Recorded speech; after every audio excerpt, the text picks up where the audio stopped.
শিৱসাগৰৰ ভটিয়াপাৰত ধোঁৱা চাঙত জনস্বাস্থ্য 7টা দিনে অহৰহ নিৰ্গত হৈ আছে গেছ অসুস্থ লোকক চিকিৎসা কৰিবলৈ ONGCয়ে ব্যৱস্থা নকৰিলে এম্বুলেন্সৰ 7 দিনে অন্তৰ্ধান SK পেট্ৰৰ স্বত্বাধিকাৰী শ্ৰীকৃষ্ণ আগৰৱাল ক্ষোভ জনতাৰ প্ৰতিবাদ দল সংগঠনৰ বিকট শব্দেৰে বিগত 7টা দিনে শিৱসাগৰৰ ভটিয়াপাৰত অহৰহ নিৰ্গত হৈছে গেছ অসহায় অপাৰক ONGC কৰ্তৃপক্ষ সকলো প্ৰকাৰৰ চেষ্টা ব্যৰ্থ হৈ কেৱল সংবাদমেল পাতি ধন্যবাদ আৰু সহযোগিতা কামনাতেই ব্যস্ত ONGC ভুক্তভোগী আৰু স্থানীয় লোকৰ স্বাস্থ্যৰ কথাক লৈ গা এৰা নীতি ONGC কৰ্তৃপক্ষৰ ইফালে অহৰহ গেছ নিৰ্গমনৰ ফলত কি সমস্যা হ'ব পাৰে সেই সন্দৰ্ভত ক'লে ঘটনাস্থলীত কৰ্মৰত চিকিৎসকে এইটো মানে নেচাৰেল গেছ হয় ঠিক আছে নেচাৰেল গেছ মানে যোনটো আমাৰ বিলো আৰ্থ মানে মাটিৰ তলৰ পৰা যোনটো গেছ আহে সেইটো তাৰ ভিতৰত সবতছে ডাঙৰ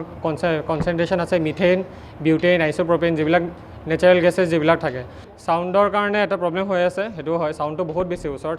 সাউণ্ডটো প্ৰব্লেম আছে বয়সস্থ মানুহ যিবিলাক আছে ইহঁতক আগতো ইহঁতে ওচৰত আছিলে ইহঁতৰ হয়তো বা যোনবিলাক যোৱাৰ অলৰেডি এজমা প্ৰব্লেম আছে COPD আছে লাংছৰ কিবা বেমাৰ আছে হয়তো গেছৰ কাৰণে অলপ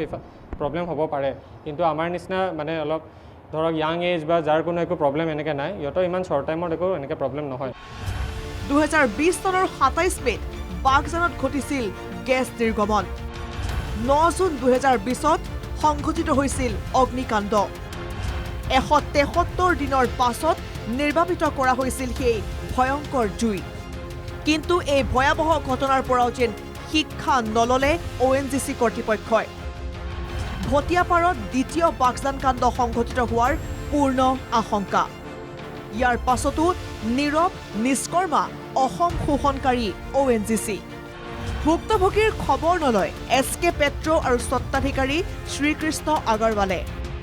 দৰাচলতে শ্ৰীকৃষ্ণ আগৰৱালৰ স্বত্বাধিকাৰী প্ৰতিষ্ঠান SK পেট্ৰৰ অন্তৰ্গত ৰিগতে সংঘটিত হৈছে এই গেছ নিৰ্গমনৰ ঘটনা কিন্তু বিগত 7টা দিনে কোনো দায়িত্ব তথা তৎপৰতা নাই প্ৰতিষ্ঠানটোৰ গেছ নিৰ্গমন আৰু বিকট শব্দত অসুস্থ হৈ পৰিছে কেইবাজনো লোক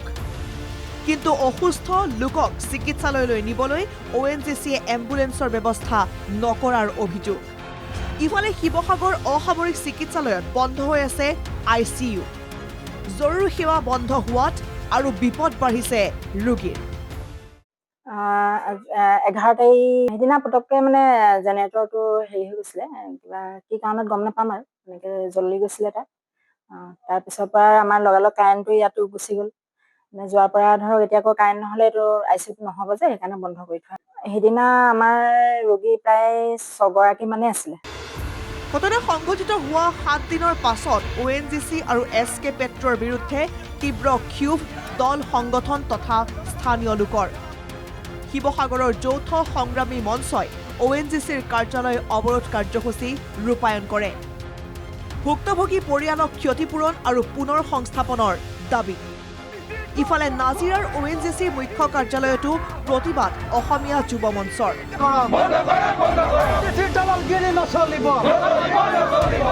ONGCৰ মুখ্য কাৰ্যালয়ৰ সন্মুখত উত্তাল প্ৰতিবাদ SK পেট্ৰৰ মালিক কৃষ্ণ আগৰৱালক আমি কাণত ধৰি আঁঠুকাই থৈছিলোঁ আৰু এতিয়া পুনৰ SK পেট্ৰৰ তেল ফাটিছে নামটো ৰাখিছে শ্ৰীকৃষ্ণ ভগৱানৰ নাম আৰু কামবোৰ কৰিছে তেল চুৰ দগাবাজ ডকাইত সকলোবিলাক গুণ আছে গতিকে এইটো গ্ৰেপ্তাৰ কৰিব লাগিব আজি কৃষ্ণ আগৰৱালৰ 2 নম্বৰীৰ কাৰণে কৃষ্ণ আগৰৱালৰ ভুলৰ কাৰণে আজি খিলঞ্জীয়া মানুহখিনিয়ে জীৱন মৃত্যুৰ লগত যুঁজি থাকিবলগীয়া হৈছে আজি SK পেট্ৰৰ স্বত্বাধিকাৰী তেল চুৰ দগাবাজ দালালি কৃষ্ণ আগৰৱালক আমি গ্ৰেপ্তাৰ কৰিবলৈ দাবী উত্থাপন কৰিছোঁ শিৱসাগৰ জিলাৰ ভটিয়াপাৰত যোৱা ইংৰাজী 12 জুন তাৰিখে এটা তৈলখাদত বিস্ফোৰণ ঘটি যি গেছ নিৰ্গত হৈ আছে ONGC কৰ্তৃপক্ষই গেছ নিয়ন্ত্ৰণ কৰিব নোৱাৰা কাৰ্যক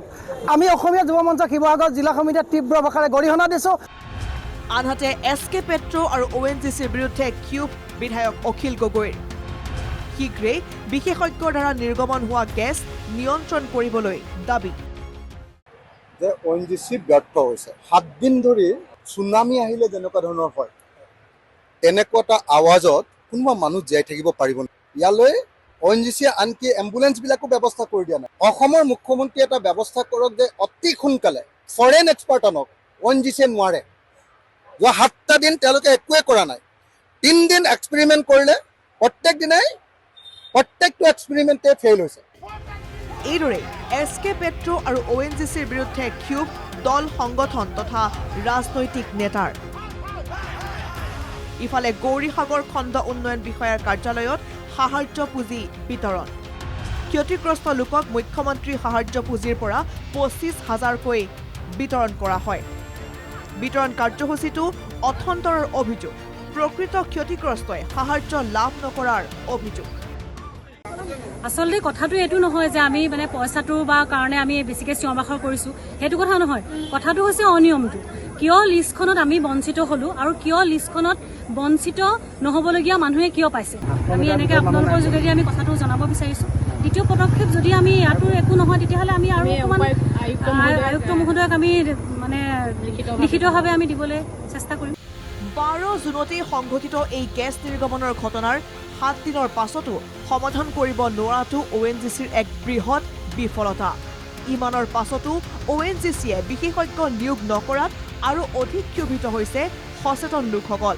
ঘটনাস্থলীত ইতিমধ্যে মুখ্যমন্ত্ৰীকে ধৰি শাসক বিৰোধীৰ নেতা মন্ত্ৰীয়ে ভিৰ কৰিছে।